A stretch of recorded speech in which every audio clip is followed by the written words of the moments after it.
welcome back. It's good to see you. I hope your night or day or whatever time it is where you are, I hope it's doing well.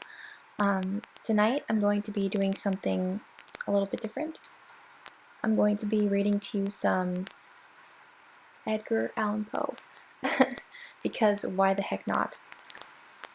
I unfortunately do not own a hardcover, so I mean this is all I have right now. But I think it works. I mean, it's adequate.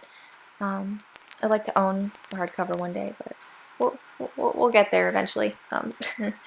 So, oh, also, if you hear any wood crackling throughout this video, it's this little candle. I don't know if the mic picks it up, but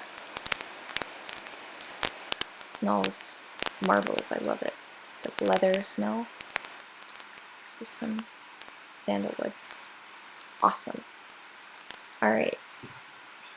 I don't know, I just figured it would fit the mood. So yeah, if you hear any crackling, it's the candle. So I figured I would start with something short first, and then we'll go from there. I think we'll start with, I guess I'll start with Annabelle. Let's see. This is actually the very first poem of Poe that I read. It's actually very nice. Sweet as well, also. Alright, Annabelle. It was many and many a year ago, in a kingdom by the sea, that a maiden there lived whom you may know by the name of Annabelle. And this maiden she lived with no other thought than to love and be loved by me. I was a child, and she was a child, in this kingdom by the sea. But we loved the love that was more than love, I and my Annabelle, with a love that the winged seraphs of heaven coveted her and me. And this was the reason that long ago, in this kingdom by the sea, a wind blew out of a cloud, chilling my beautiful Annabelle, so that her high-born kinsman came and bore her away from me, to shut her up in a sepulchre in this kingdom by the sea. The angels, not half so happy in heaven, went envying her and me. Yes, that was the reason, as all men know in this kingdom by the sea. The wind came out of the cloud by night, chilling and killing my Annabelle. But our love, it was stronger by far than the love of those who were older than we, of many far wiser than we, and neither the angels in heaven above, nor the demons down under the sea, can ever dissever my soul from the soul of the beautiful Annabelle. For the moon never beams without bringing me dreams of the beautiful Annabelle, and the stars never rise but I feel the bright eyes of the beautiful Annabelle. And so all the night tide I lie down by the side of my darling, my life and my bride, in the sepulchre there by the sea, in her tomb by the sounding sea. So beautiful, so sad, but so beautiful. So I'm assuming Poe had a wife and she drowned in the sea, but the imagery that he kind of uses here is very, very unique. Like when he says her high-born kinsman came and bore her away from me to shut her up in a sepulchre in this kingdom by the sea. That's a really cool way of saying somebody drowned. If I'm correct, if that's actually what happened. I'm assuming so. I could be wrong, but that's what I got from reading it. Alright, the next one I'm going to be reading to you is The Raven. I feel like this is a common one. A lot of people like The Raven. I like it as well. It is quite long, but still great nonetheless. Alright, The Raven. Once upon a midnight dreary, while I pondered weak and weary over many a quaint and curious volume of forgotten lore, while I nodded nearly napping, suddenly there came the tapping, as of someone gently rapping at my chamber door. "'Tis some visitor," I muttered, tapping at my chamber door. "Only this, and nothing more." Ah, distinctly I remember, it was in the bleak December, and each separate dying ember wrought its ghost upon the floor. Eagerly I wished the morrow, vainly I had sought to borrow from my books surcease of sorrow for the lost Lenore, for the rare and radiant maiden whom the angels name Lenore. Name was here forevermore. And the silken, sad, uncertain rustling of each purple curtain thrilled me, filled me with fantastic terrors never felt before. So that now, to still the beating of my heart, I stood repeating, "'Tis some visitor entreating entrance at my chamber door. Some late visitor entreating entrance at my chamber door. This it is, and nothing more." Presently my soul grew stronger, hesitating then no longer. "Sir," said I, "or madam, truly your forgiveness I implore. But the fact is, I was napping, and so gently you came rapping, and so faintly you came tapping at my chamber door, that I scarce was sure I heard you. Here I opened wide the door. Darkness there, and nothing more." Deep into that darkness peering, long I stood there, wondering, fearing, doubting, dreaming dreams no mortal ever dared to dream before.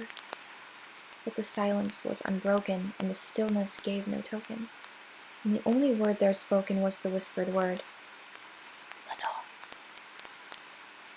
This I whispered, and an echo murmured back the word, "Lenore, Lenore, Lenore." Tried to do a little echo, but alright. Merely this, and nothing more. Back into the chamber turning, all my soul within me burning. Soon again I heard a tapping, somewhat louder than before. "Surely," said I, "surely that is something at my window lattice. Let me see, then, what the rat is, and this mystery explore. Let my heart be still a moment, and this mystery explore. 'Tis the wind, and nothing more."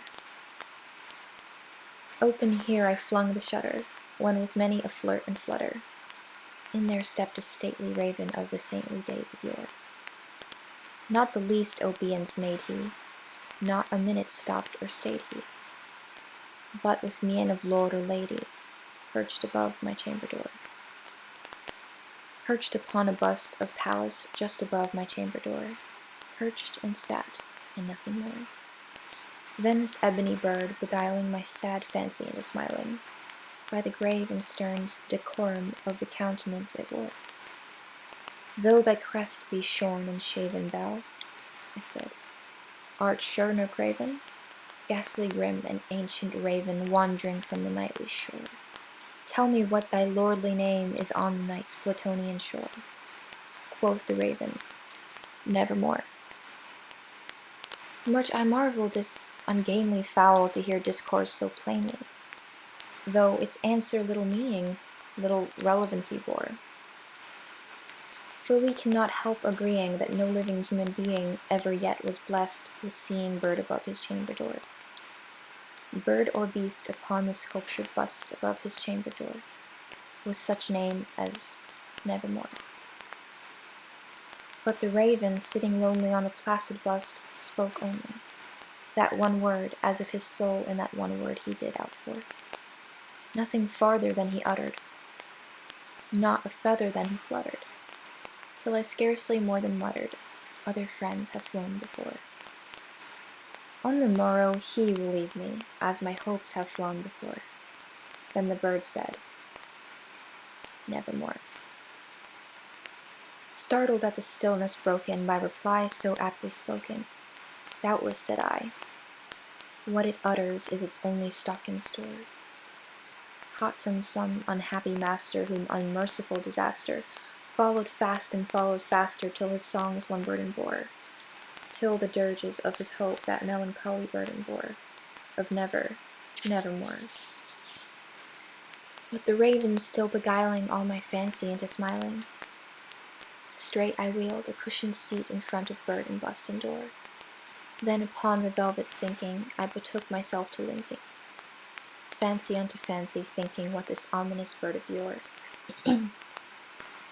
what this grim, ungainly, ghastly, gaunt, and ominous bird of yore meant in croaking, nevermore. This I sat engaged in guessing, but no syllable expressing, to the fowl whose fiery eyes now burn into my bosom's core. This and more I sat divining, with my head at ease reclining on the cushion's velvet lining, the lamplight gloated o'er, but whose velvet violet lining with the lamplight gloating o'er she shall press, ah, nevermore. Then methought, the air grew denser, perfumed from an unseen censer, swung by seraphim whose footfalls tinkled on the tufted floor. Wretch, I cried, thy God hath lent thee, by these angels he hath sent thee, respite, and nepenthe from thy memories of Lenore. Quaff, oh quaff, this kind nepenthe and forget this lost Lenore. Quoth the raven, nevermore. Prophet, said I, thing of evil, prophet still, if bird or devil, whether tempter sent or whether tempest tossed thee sheer ashore. Desolate yet all undaunted, on this desert land enchanted, on this home by horror haunted, tell me truly, I implore, is there balm in Gilead? Tell me, I implore. Quoth the raven, nevermore. Prophet, said I, thing of evil, prophet still, if bird or devil, by that heaven that bends above us, by that God we both adore, tell the soul with sorrow laden, if within the distant Aidenn it shall clasp a sainted maiden, whom the angels name Lenore. Clasp a rare and radiant maiden, whom the angels name Lenore. Quoth the raven, nevermore. Be that word our sign of parting, bird or fiend. I shrieked up starting, get thee back into the tempest and the night's Plutonian shore. Leave no black plume as a token of that lie thy soul hath spoken. Leave my loneliness unbroken. Quit the bust above my door. Take thy beak from out my heart, and take thy form from off my door. Quoth the raven, nevermore. And the raven, never flitting, still is sitting, on the pallid bust of Pallas just above my chamber door, and his eyes have all the seeming of a demon's that is dreaming, and the lamplight o'er him streaming throws his shadow on the floor, and my soul from out that shadow that lies floating on the floor shall be lifted nevermore.